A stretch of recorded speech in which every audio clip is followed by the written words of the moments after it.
ಈಗ ಮಾರ್ಕೆಟ್ನಲ್ಲಿ ಹಲವಾರು ತರಹದ ಸೀರಮ್ಸ್ ಸಿಗ್ತಾ ಇದೆ. ಯಾವ ಸಿರಮ್ ಯಾರು ಹಚ್ಚಬೇಕು, ಯಾವ ಪ್ರಾಬ್ಲಮ್ಗೆ ಯಾವ ಸಿರಮ್ ಹಚ್ಚೋದ್ರಿಂದ ಬೆನಿಫಿಟ್ಸ್ ಇದೆ, ಕನ್ಫ್ಯೂಷನ್ ಇದೆಯಾ, ರೆಕಮೆಂಡೇಶನ್ಸ್ ಬೇಕಾ? ಹಾಗಾದರೆ ಈ ವಿಡಿಯೋ ನಿಮಗಾಗಿ. ಮೊದಲನೇದಾಗಿ vitamin C serum. Vitamin C ನಲ್ಲಿ ಆಂಟಿ ಆಕ್ಸಿಡೆಂಟ್ ಪ್ರಾಪರ್ಟಿ ಇದೆ. ಅಂದರೆ ಇದು ಈ ಪೊಲ್ಯೂಷನ್, ಡಸ್ಟ್ ಇಂದ ಆಗುವಂತಹ ಫ್ರೀ ರ್ಯಾಡಿಕಲ್ ಡ್ಯಾಮೇಜ್ ಅನ್ನ ಕಡಿಮೆ ಮಾಡುತ್ತೆ.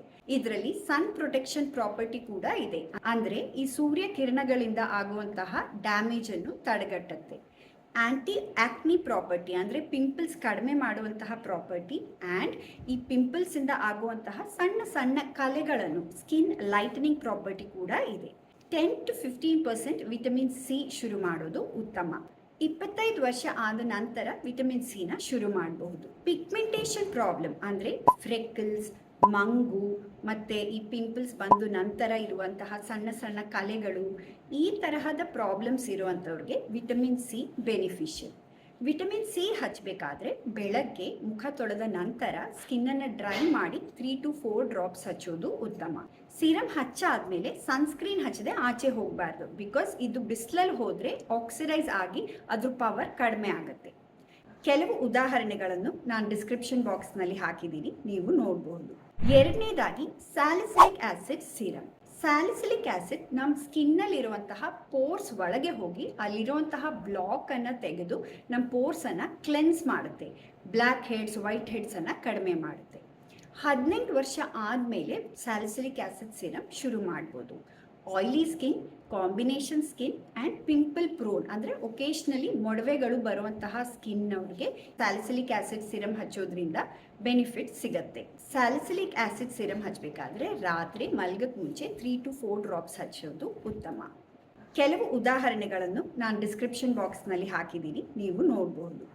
Next niacinamide serum. Niacinamide serum ಒಂದು ಮಲ್ಟಿ ಟಾಸ್ಕರ್, ಅಂದರೆ ಇದ್ರದ್ದು ಹಲವಾರು ಬೆನಿಫಿಟ್ಸ್ ಇದೆ. ಆಯಿಲಿನೆಸ್ ಕಡಿಮೆ ಮಾಡುತ್ತೆ, ಪೋರ್ ಸೈಜ್ ಕಡಿಮೆ ಮಾಡುತ್ತೆ, ಪಿಂಪಲ್ಸ್ ಮತ್ತು ಪಿಂಪಲ್ಸಿಂದ ಆಗುವಂತಹ ಮಾರ್ಕ್ಸನ್ನು ಸಹ ನಿಯಾಸಿನಮೈಡ್ ಕಡಿಮೆ ಮಾಡುತ್ತೆ. 18 ವರ್ಷ ಆದ ನಂತರ ನಿಯಾಸಿನಮೈಡ್ ಸಿರಮ್ ಶುರು ಮಾಡ್ಬೋದು. 5 to 10% ಚೂಸ್ ಮಾಡ್ಬೋದು. Oily skin, combination skin and pimple prone ಸ್ಕಿನ್ಗೆ ಇದು ಬೆನಿಫಿಷಿಯಲ್. ನಿಯಾಸಿನಮೈಡ್ನ ಬೆಳಗ್ಗೆ ಅಥವಾ ರಾತ್ರಿ ಯಾವಾಗ ಬೇಕಾದ್ರೂ 1 ಟೈಮ್ ಹಚ್ಬೋದು. ಕೆಲವು ಉದಾಹರಣೆಗಳನ್ನು ನಾನು ಡಿಸ್ಕ್ರಿಪ್ಷನ್ ಬಾಕ್ಸ್ನಲ್ಲಿ ಹಾಕಿದ್ದೀನಿ, ನೀವು ನೋಡಬಹುದು. Next retinol serum. Retinol serum aunty ageing benefits ಇರುವಂತಹ ಒಂದು ಸಿರಮ್. ಇದು ನಮ್ಮ ಸ್ಕಿನ್ನಲ್ಲಿ ಕೊಲಾಜನ್ ಕಂಟೆಂಟ್ನ ಜಾಸ್ತಿ ಮಾಡಿ ಸುಕ್ಕುಗಳು ಬರದೇ ಇರೋ ಹಾಗೆ ನೋಡ್ಕೊಳ್ಳುತ್ತೆ.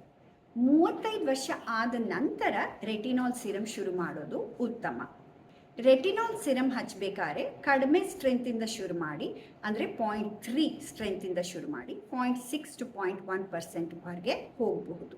ರೆಟಿನಾಲ್ ಯಾವಾಗಲೂ ರಾತ್ರಿ ಹಚ್ಚಬೇಕು. ಬೆಳಗ್ಗೆ ಹಚ್ಚಿ ಬಿಸಿಲಲ್ಲಿ ಹೋದರೆ ಇರಿಟೇಷನ್ ಬರುತ್ತೆ. ಮತ್ತೆ ರೆಟಿನಾಲ್ ಹಚ್ಚಬೇಕಾದ್ರೆ ಫಸ್ಟ್ ಮಾಯಿಶ್ಚರೈಸರ್ ಹಚ್ಬಿಟ್ಟು ಅದ್ರ ಮೇಲೆ ರೆಟಿನಾಲ್ ಹಚ್ಚೋದ್ರಿಂದ ಅದರಿಂದ ಡ್ರೈನೆಸ್ಸು ಬರಲ್ಲ. Next hyaluronic acid serum. Hyaluronic acid serum ಒಂದು ಹೈಡ್ರೇಟಿಂಗ್ ಸಿರಮ್. ಇದು ಡ್ರೈ ಸ್ಕಿನ್ ಇರೋರಿಗೆ ತುಂಬಾ ಬೆನಿಫಿಷಿಯಲ್. ಆದರೆ normal skin, combination skin, oily skin, ಈ ಎಲ್ಲ ಸ್ಕಿನ್ ಟೈಪ್ಸ್ನವರು ಹೈಲುರೋನಿಕ್ ಆಸಿಡ್ ಸಿರಮನ್ನು ಯೂಸ್ ಮಾಡ್ಬೋದು. ಹೈಲುರೋನಿಕ್ ಆಸಿಡ್ ಸಿರಮ್ ಹಚ್ಚಬೇಕಾದ್ರೆ ಬೆಳಗ್ಗೆ ಮುಖ ತೊಳೆದ ನಂತರ ಸ್ವಲ್ಪ ಒದ್ದೆ ಇರಬೇಕಾದ್ರೆ ಹಚ್ಚೋದ್ರಿಂದ ಚೆನ್ನಾಗಿ ಅಬ್ಸಾರ್ಬ್ ಆಗುತ್ತೆ.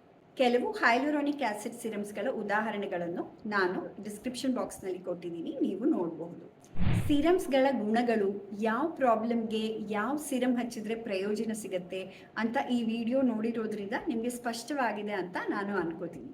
ಈ ವಿಡಿಯೋ ನಿಮಗೆ ಉಪಯೋಗ ಅನಿಸಿದ್ರೆ ಲೈಕ್, ಶೇರ್ ಆ್ಯಂಡ್ ಸಬ್ಸ್ಕ್ರೈಬ್ ಮಾಡಿ.